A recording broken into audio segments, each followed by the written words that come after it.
Welcome to Passionate World Talk Radio. Educate, enlighten, entertain. Good morning, good afternoon, good evening, and welcome to the Writer's Stop, the show where writers from all walks of life drop by to talk about writing in all its forms. We have authors who'll chat about their own books, the joys of traditional versus self-publishing, and perhaps even answer the eternal questions. What exactly should you put in a query letter? And how do you write a synopsis?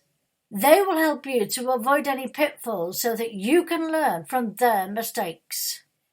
I'm your host for the next hour, Elizabeth James, and I look forward to hearing more about your journey into the publishing world. Do you have a toehold in your chosen market? What type of books do you write? Are you struggling to find a home for your magnus opus? Stay tuned to find the answers to your many questions over the coming weeks and months.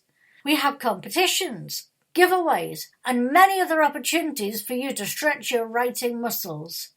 Don't let them go to waste. Use them or lose them. Don't let a lack of confidence hold you back. Join in and you may surprise yourself with what you can achieve. We have a lot of exciting events planned in the coming weeks and months, plus one very exciting venture which will require audience participation. More on that in a later show.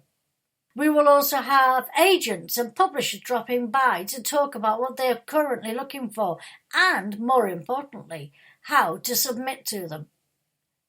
My guest for this debut show was a fantastic writer and all-round nice guy, Stephen Oliver. He has written and self-published a fascinating, inspirational book called Unleash Your Dreams. I can tell you it's changed my focus and helped me achieve some of my dearest ambitions, so listen up. Stephen, thank you so much for joining us. Would you be willing to read 5 minutes of your book for us? No problem at all. This is from my book, Unleash Your Dreams, Going Beyond Goal Setting, and I think it's very apropos at the moment that we deal with fear. Dealing with fear. Fear is a terrible thing to feel, isn't it? Your hands shake and are sweaty while your mouth is dry. Your stomach flutters, your breathing is fast and hard, and your heart pounds. You even have bright pictures filling your head about what could happen. On the other hand, excitement and anticipation are wonderful things to experience. Your hands tremble, the palms are moist, and you have to wet your lips repeatedly. You have butterflies in your stomach, you breathe quickly and deeply, and your heart races. The brilliant images of your expected outcome buzz in your thoughts. That's odd. The two sets of symptoms sound pretty much the same, don't they? What's the difference? The difference is all in a matter of interpretation. Both are examples of the body preparing to take action. Glands release adrenaline and other useful hormones and chemicals into the bloodstream. Blood is pulled away from non-essential parts of the body. The muscles tense in anticipation of a burst of energetic motion. Biologists call this the fight or flight reflex. I prefer to think of it as action stations or general quarters. This was useful to our ancestors, who might need to flee a saber-toothed cat or to attack an invading tribe. They even needed it to chase down their meals. These days, this might seem an overreaction. However, there are still times when we need that burst of energy. Avoiding a runaway car, attacking an opposing team member at football, or even running down to the shops because you forgot to buy something for dinner. So, the next time you feel fearful, ask yourself this question. Is this really fear, or is it, in fact, excitement? The answer might surprise you. It will certainly help you to understand that sometimes our wrong interpretations and the habits and false beliefs that lie behind them are the real problem. If you decide that it really is fear, the next question to ask is, why am I fearful? Have you overlooked something or missed something? Do you need to acquire further information or skills? Is something there that shouldn't be?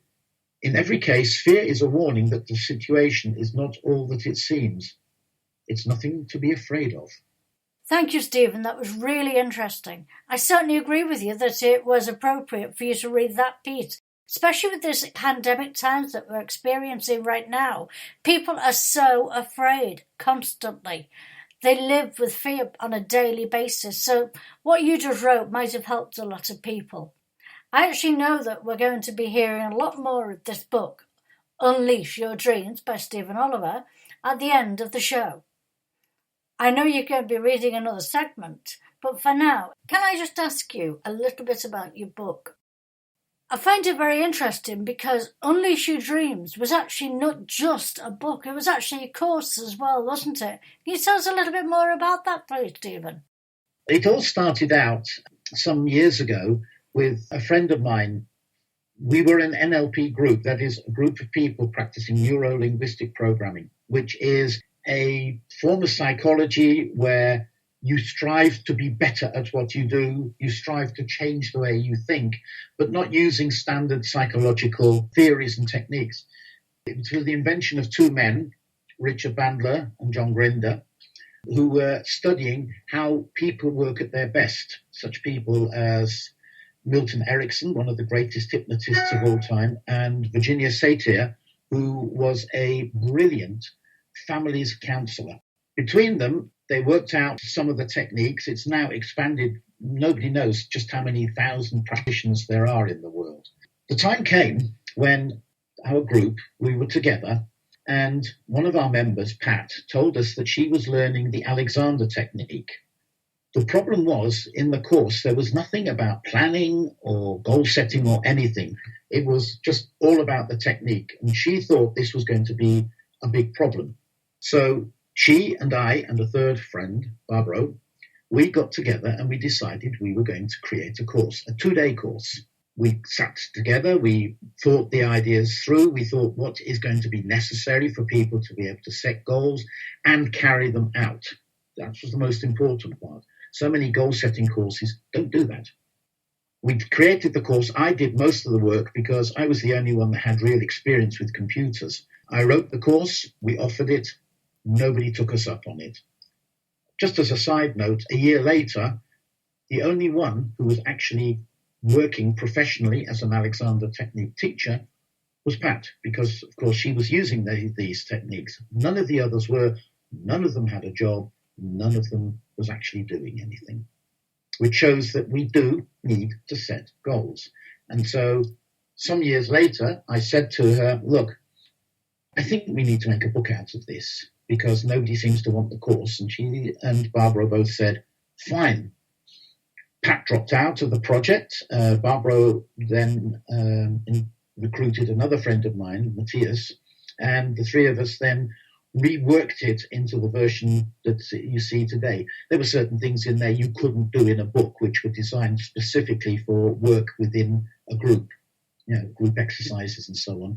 I just read a book by Dr. Joe Vitality and Jim Edwards, which was How to Write a Book in 7 Days.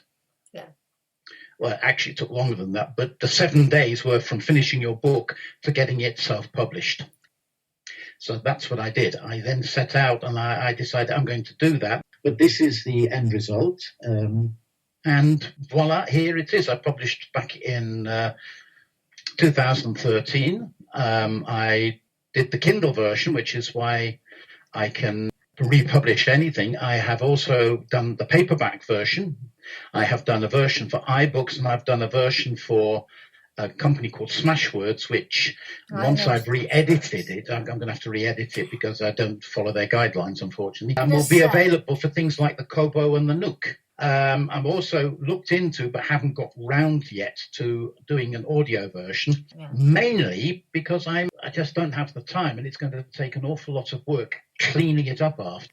In fact, I'm working on a follow-up book, which is more about changing yourself into the person who can actually go after the goals easier. But that's still a work in progress. I'm also looked into, but haven't got round yet to doing an audio version, mainly because I just don't have the time, and it's going to take an awful lot of work cleaning it up after. I know how to do it. It's just a matter of time and place, basically. Do you see what I mean? Because I've done that for other things. It's going through and finding a quiet bit and then getting rid of all your and all the rest of it. Sorry to interrupt you. I was only going to say that a lot of people don't take their breaths out in audiobooks. Someone said to me the reason they don't is that everyone breathes. Well, yeah, that's true. But they don't have people breathing down their ear hole. Exactly. And also, when you're reading, you suddenly realise you've misread it. So yes. The trick is you just go back and start that sentence again. Yes. Stephen, thank you for saying you'll consider bringing out an audiobook, because from a personal point of view, it's something I feel strongly about. There are thousands of blind listeners who would relish the idea of having an audiobook that they could listen to. It's an area that is often overlooked when it comes to publishing, so it's something I'd love to talk to you about further. Stephen, one of the biggest issues that I know people face when they make audiobooks is how many mistakes they make. That can be so frustrating. Well, I make a lot of audiobooks for myself and for other people, so my routine is if you make a mistake, it's fine, everybody makes them, but if you make it a second time, it's a little bit more serious, but keep going. If you make it a third time, you have to look at, is something wrong with what I'm reading? Is the syntax wrong? Have I made a mistake? Have I made it difficult to read? Once you get through that, recording the audiobooks is fun and simple. I will be doing a radio show on making audiobooks, so stay tuned and bear with me. Now I think it's time for station identification. Welcome to Passionate World Talk Radio. Educate, enlighten, entertain. You're listening to the Writer's Stop on PWR Network. The show's played on many stations, including YouTube, which has the highest number of listeners for any show on that station, Spreaker, Amazon, AM/FM radio. It's your go-to station if you want to enjoy a cheese and wine show where you can call up and get any issues off your chest. You can also listen to my producer, Lillian Caldwell, and many other presenters have heated debates with politicians. They'll teach you about lots of different subjects and have a laugh with everyone. You can call in and chat live with the presenters, including myself, here on PWR Network. Don't forget to join in the fun. If you want to reach me, either during the show or at any other point, please feel free to email me at PWR Network for the attention of Elizabeth James. I look forward to getting to know you all, and also don't forget, you can hear me anytime, on demand, right here at PWR Network at 4 o'clock on a Sunday. If you'd like to be a guest on my show, The Writer's Stop, don't hesitate to contact me at PWR Network for the attention of Elizabeth James. All I need from you is a copy of your book, whether that's in paperback, Kindle, PDF, however you want to send it to me is fine by me, so that I can read it, review it, and then get you on my show. I look forward to hearing from you. Welcome back to the Writer's Stop. My guest today is Stephen Oliver, and we are chatting about writing, the process that he's been through, audiobooks, and everything related to it. He has a book out called Unleash Your Dreams, which I would highly recommend that you purchase. It certainly changed my life, and I know that Stephen will be a guest on another show where we'll be talking about the joys and tribulations of self-publishing. Welcome back to the Writer's Stop, the show where writers stop by and have a chat about their books, writing, and everything connected with the writing industry. My guest for today is Stephen Oliver, who's talking to us today about his book, Unleash Your Dreams. Stephen, I know one of the most challenging aspects for you was actually marketing the book. Could you explain a little about what you went through after you put the book together?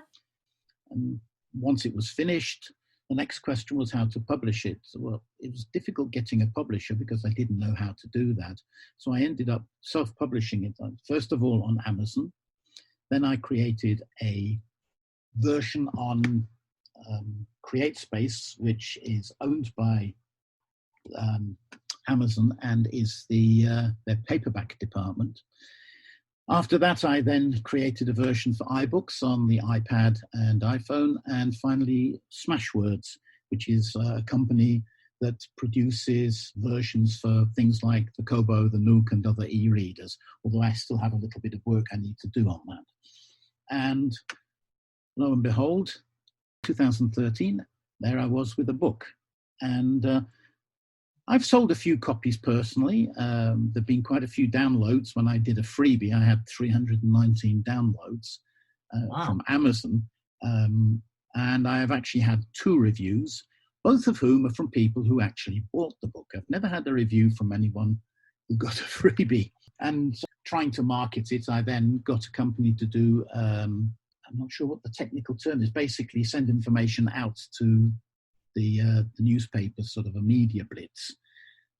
I did get a couple of requests, and the only one that actually did anything about it in the end is a Canadian weekly newspaper, which gave me a very favourable review. But other than that, no reviews at all. So when you came along and offered to talk to me about it, of course, I jumped at the possibility. Absolutely. I mean, the focus of this show is obviously on the writing and the skills and everything else, but I have to say that you're such an interesting writer. You have given me the book for free, and I have to say you are going to get an excellent review. You already know your score. I have to say that I've tried a few of the tips that you've given myself. So I'll give the book a review in the next few days on my website and Goodreads and all over the internet. So make sure you keep an eye open for it. Just so that those people who have just joined us who may not know, can you explain what NLP actually is and what it means, what it stands for? NLP is the abbreviation for Neuro-Linguistic Programming. Basically, the idea is how we think programs the reality we perceive and how we react to it. It was founded by 2 men, John Grinder and what's his name? Richard Bandler, who were trying to understand how people think successfully. There's so much in the psychological world on what goes wrong, whether someone's got PTSD or multiple personalities, DID and all the rest of it. But there's been very little research on how people think well. And these 2 people decided they were going to do that. They studied how successful people communicate, how successful people get things done. People like Virginia Satir, who was a family psychologist working with family problems, or Milton Erickson, possibly the greatest hypnotist the world has ever seen. They studied how they worked and produced a number of theories, a number of techniques out of that. And some of those techniques are very simple. Some of those techniques actually have come into mainstream psychology, although a lot of them will never like to admit that they're actually using NLP techniques. Some of those include understanding how people are thinking by listening to their words and watching their eyes. Because as we think, our eyes move depending on whether we're thinking in images, we're thinking in sounds, we're thinking in feelings, we're talking to ourselves. They all have certain patterns of eye movements which are well documented and well known. And the whole point is, through that and then listening to the actual words they're using. If somebody says, I've got a clear view of that, they're probably thinking in visual terms. If someone says, well, that's really harmonizing with what I think, then they're thinking in words. And if someone says, I feel really good about that, it's really concrete, then they're probably thinking in feeling at the moment. So all of these are a way of understanding someone without all of the, how can I say, the crud, for want of a better word, of standard psychology, because they don't theorize much, they just find things that work and use them. And they don't say it's working because the id is not fighting with the ego or whatever. It doesn't matter. It works.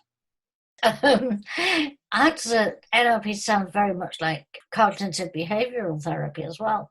Similar techniques, don't they? They are related. They are all cognitive behavioral therapy, Gestalt theory, that's Fritz Perls, all of that modern psychology, all deal with people on a different level.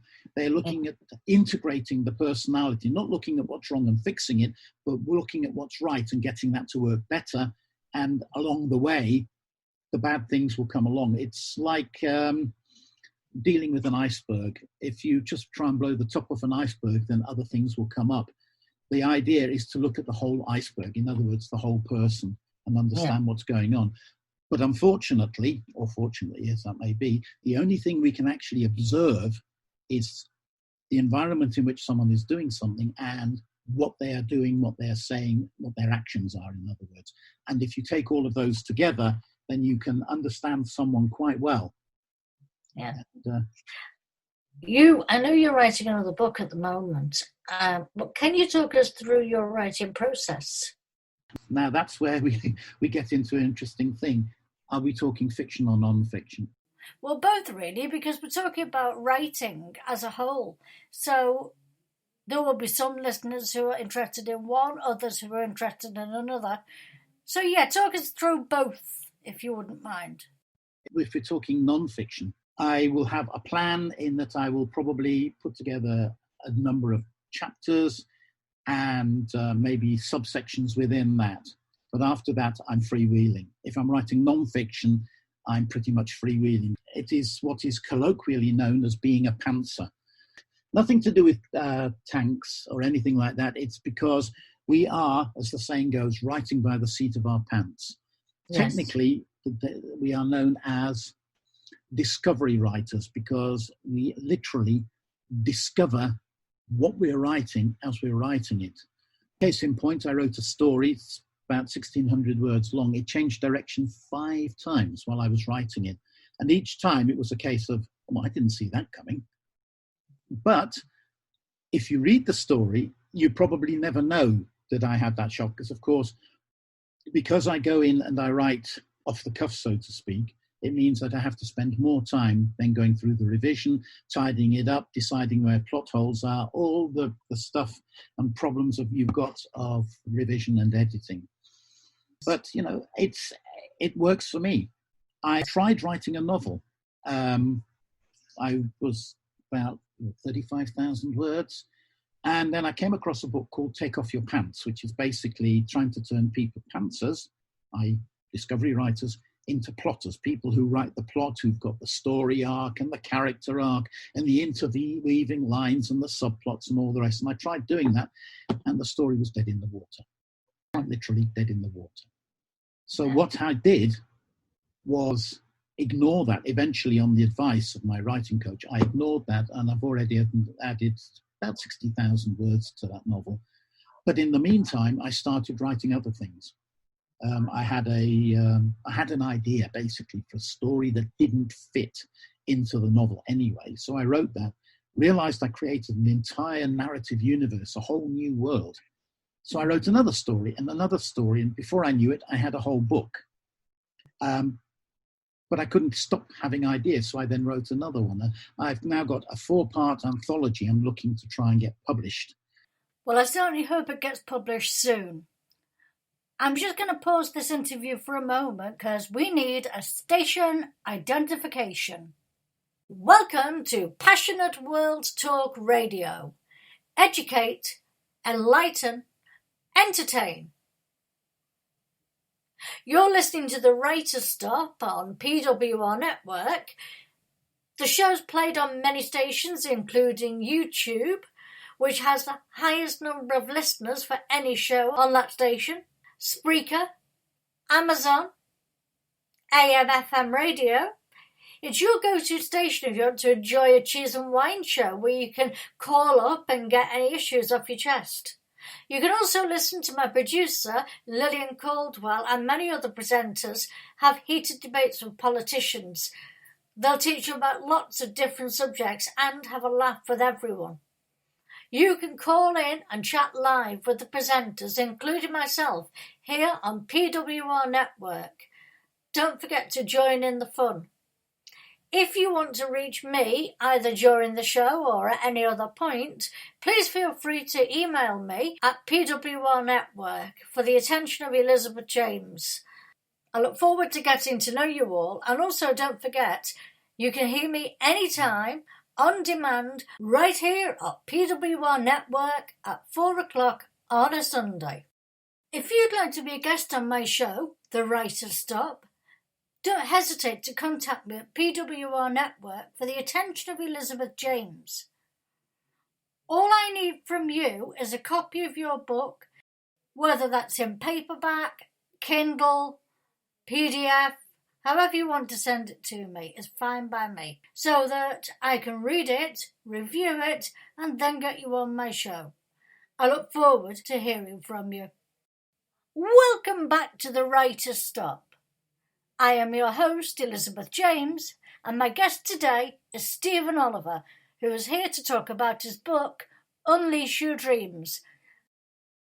We were talking before the break about how you work. I don't think you quite finished explaining. No, not really. How I work is primarily, as I mentioned before, I'm a pantser.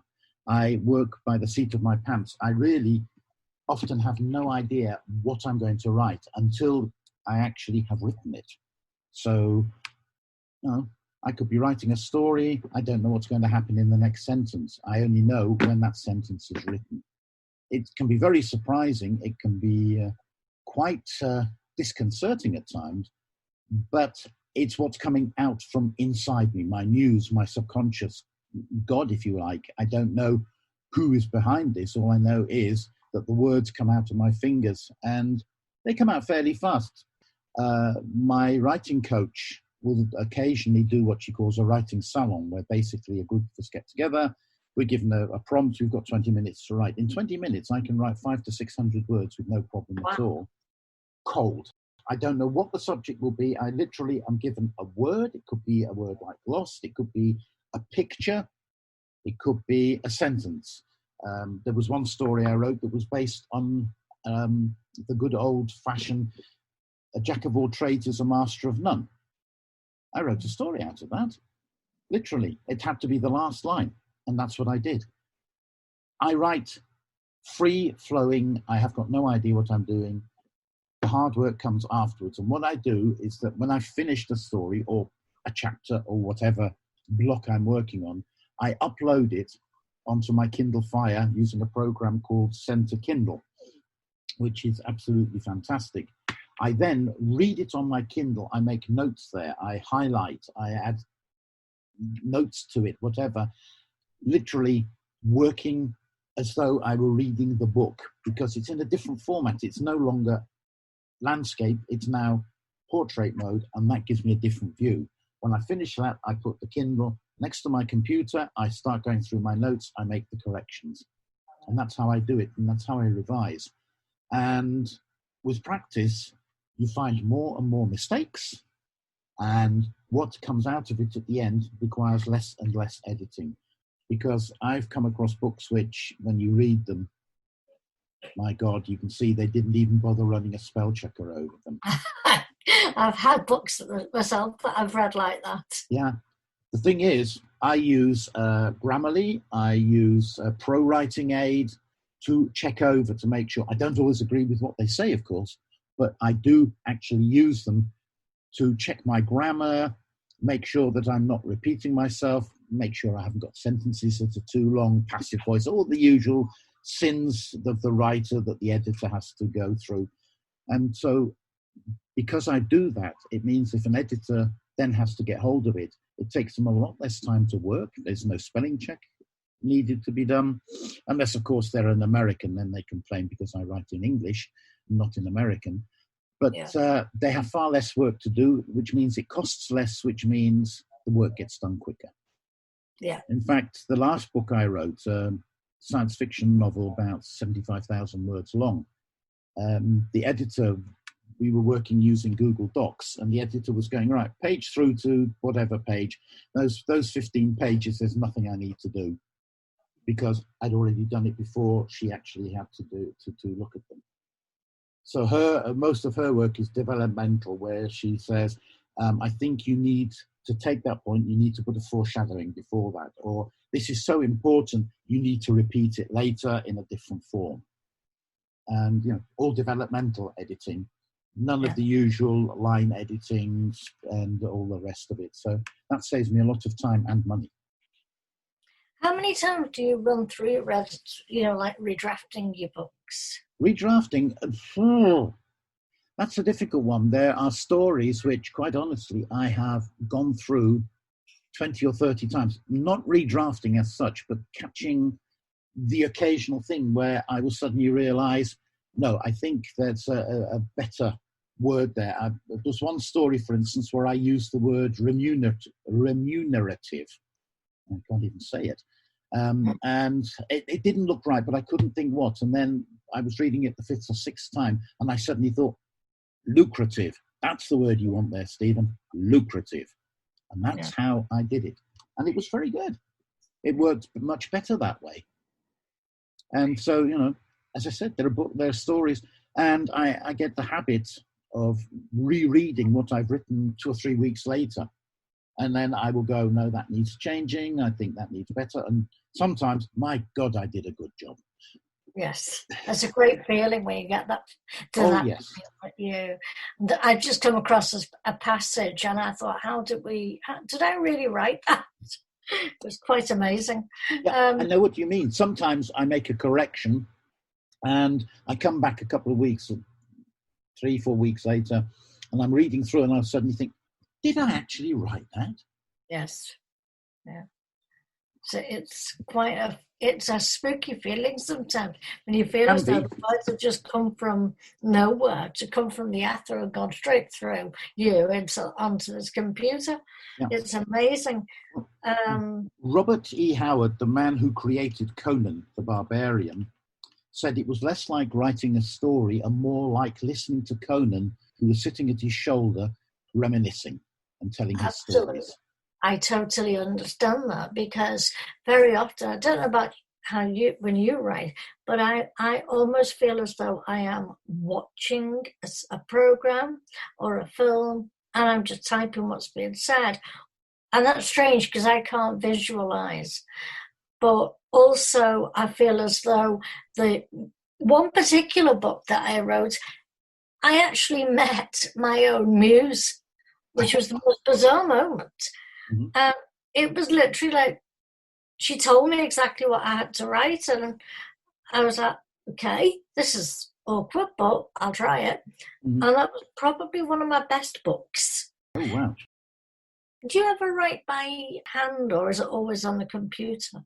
Generally on the computer. I do have a device for writing by hand called a Remarkable. It's specifically designed for people to write on. You can't do anything else but write on it. You can't look at the internet or anything. I often use that for making notes, especially when I'm doing these salons I was mentioning earlier. One of the things is you read out what you've written and you get feedback from the other participants. They say what they found strong, what impressed them. Maybe you had a plot twist in there and they said they found the plot twist was absolutely perfect. They weren't expecting it, but it fitted perfectly in. Or they might say, you need to foreshadow and whatever.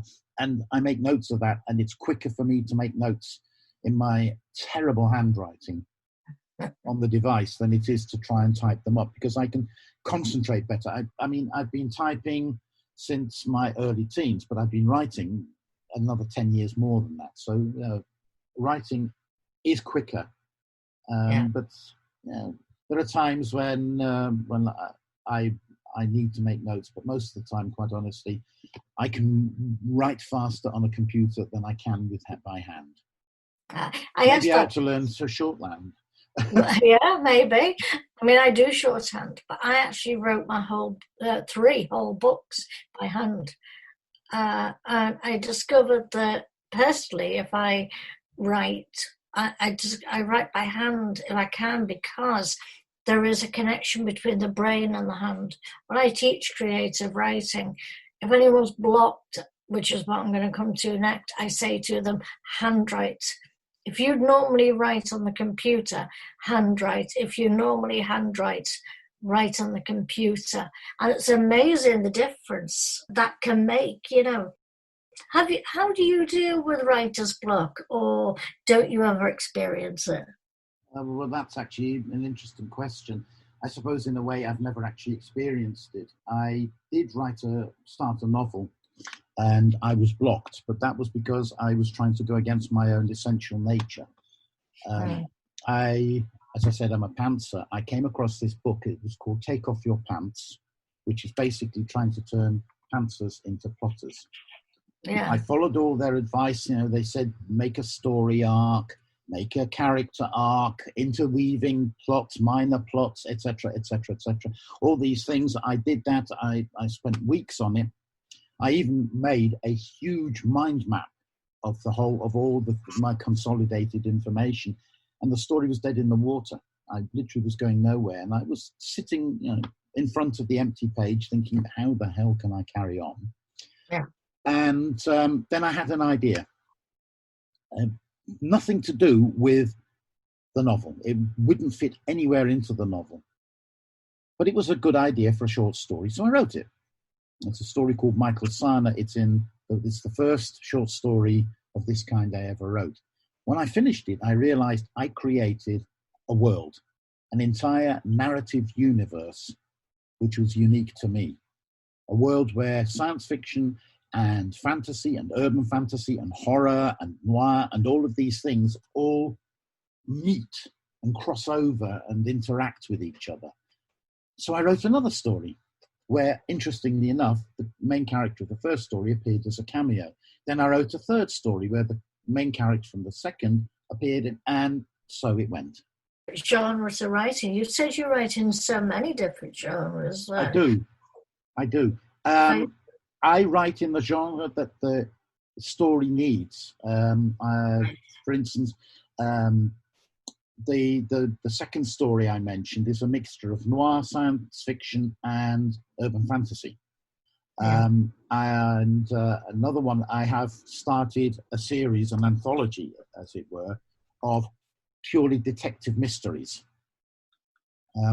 But they are within the same narrative universe because there are characters which have appeared in there, which have appeared in a book of fairy tales, for instance, or a book of urban fantasy. I get crossovers between them. They all exist in the same universe, but they are in different places in their stories, as it were, in their lives. So I have this huge universe, which I have about 9 or 10 books occupying that in different phases. Because you see, with that story I said, when I created this new narrative universe, I wrote 13 stories. And I realized I've got a book here. It's 100,000 odd words long. I then went to someone and they helped me edit it. In fact, I got rid of one story that belongs elsewhere. I added another story which segues in the overarching story arc of these short stories. There is an overarching story, and I had to put in a segue. It took me 2 days to write 3,500 words on that. Good story, really fits in well, but a completely different style. Yeah. Which is one I like. I was inspired to do it as a series of little cameos, things like a newspaper reporter or a policeman reporting trouble on his phone and not getting through, or 2 military men realizing there's something wrong just before they get killed, and so on. And, it was a series of little snapshots, as it were, that fits in quite nicely. And I've written it, but the ideas didn't stop. So I started a second anthology, and then a third, and a fourth. I now have 4 books in this anthology, which I'm still trying to find a publisher for. You're not going to self-publish those? I have been thinking about it, but the problem with self-publishing is you then have to do all your own marketing as well. Yes. And that's not something I'm strong in. When we come back after the station identification, I'll have a chat with you about self-publishing versus traditional publishing. Now I think it's time for station identification. Welcome to Passionate World Talk Radio. Educate, enlighten, entertain. You're listening to the Writer Stop on PWR Network. The show's played on many stations, including YouTube, which has the highest number of listeners for any show on that station, Spreaker, Amazon, AM/FM radio. It's your go-to station if you want to enjoy a cheese and wine show where you can call up and get any issues off your chest. You can also listen to my producer, Lillian Caldwell, and many other presenters have heated debates with politicians. They'll teach you about lots of different subjects and have a laugh with everyone. You can call in and chat live with the presenters, including myself, here on PWR Network. Don't forget to join in the fun. If you want to reach me, either during the show or at any other point, please feel free to email me at PWR Network for the attention of Elizabeth James. I look forward to getting to know you all, and also don't forget, you can hear me anytime, on demand, right here at PWR Network at 4 o'clock on a Sunday. If you'd like to be a guest on my show, The Writer's Stop, don't hesitate to contact me at PWR Network for the attention of Elizabeth James. All I need from you is a copy of your book, whether that's in paperback, Kindle, PDF, however you want to send it to me is fine by me, so that I can read it, review it, and then get you on my show. I look forward to hearing from you. And welcome back to The Writer's Stop. I am your host, Elizabeth James, and my guest today is Stephen Oliver, who has been talking about his book, Unleash Your Dreams.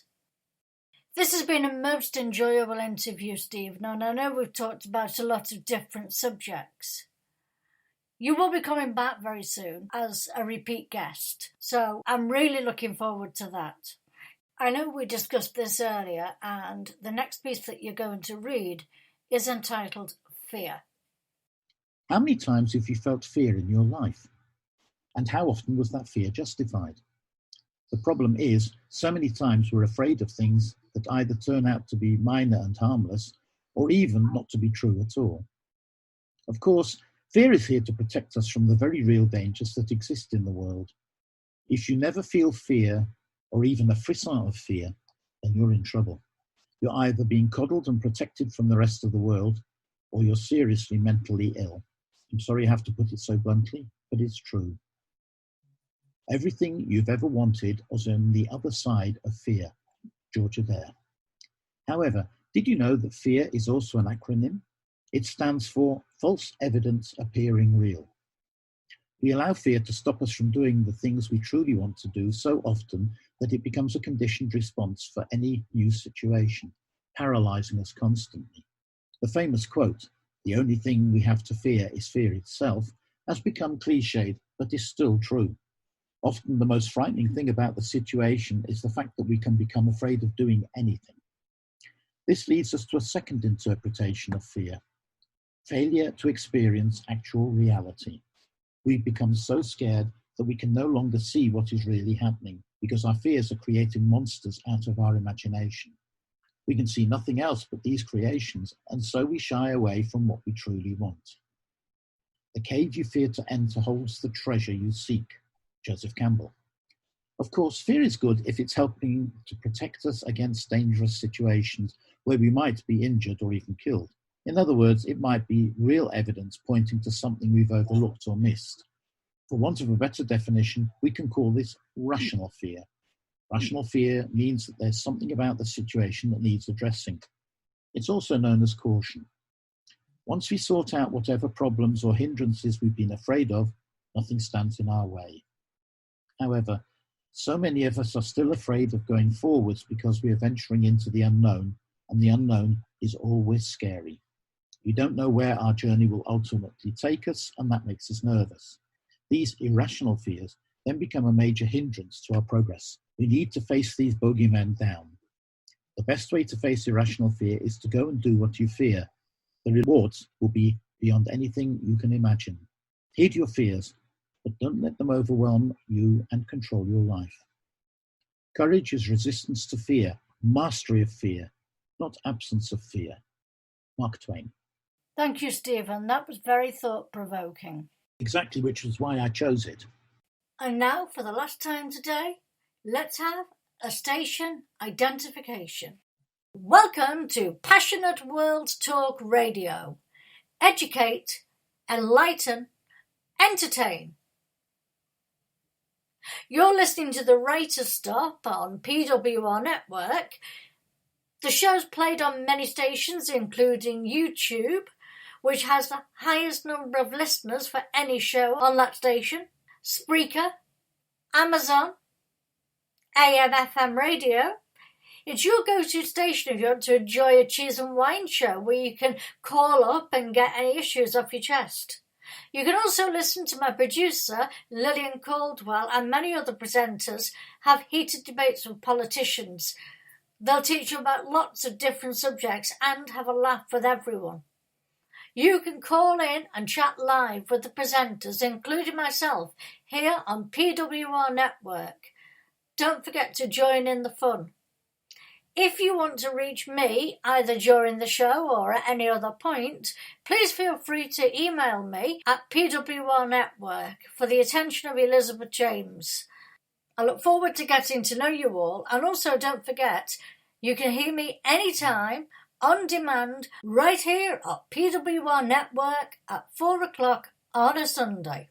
If you'd like to be a guest on my show, The Writer's Stop, don't hesitate to contact me at PWR Network for the attention of Elizabeth James. All I need from you is a copy of your book, whether that's in paperback, Kindle, PDF, however you want to send it to me is fine by me, so that I can read it, review it, and then get you on my show. I look forward to hearing from you. Welcome back to the Writer's Stop on PWR Network. My guest for today, for the last hour, has been Stephen Oliver, who's been talking about his book, Unleash Your Dreams. Tell me, Stephen, your book is out now, of course. When you come back, we will talk a little about self-publishing.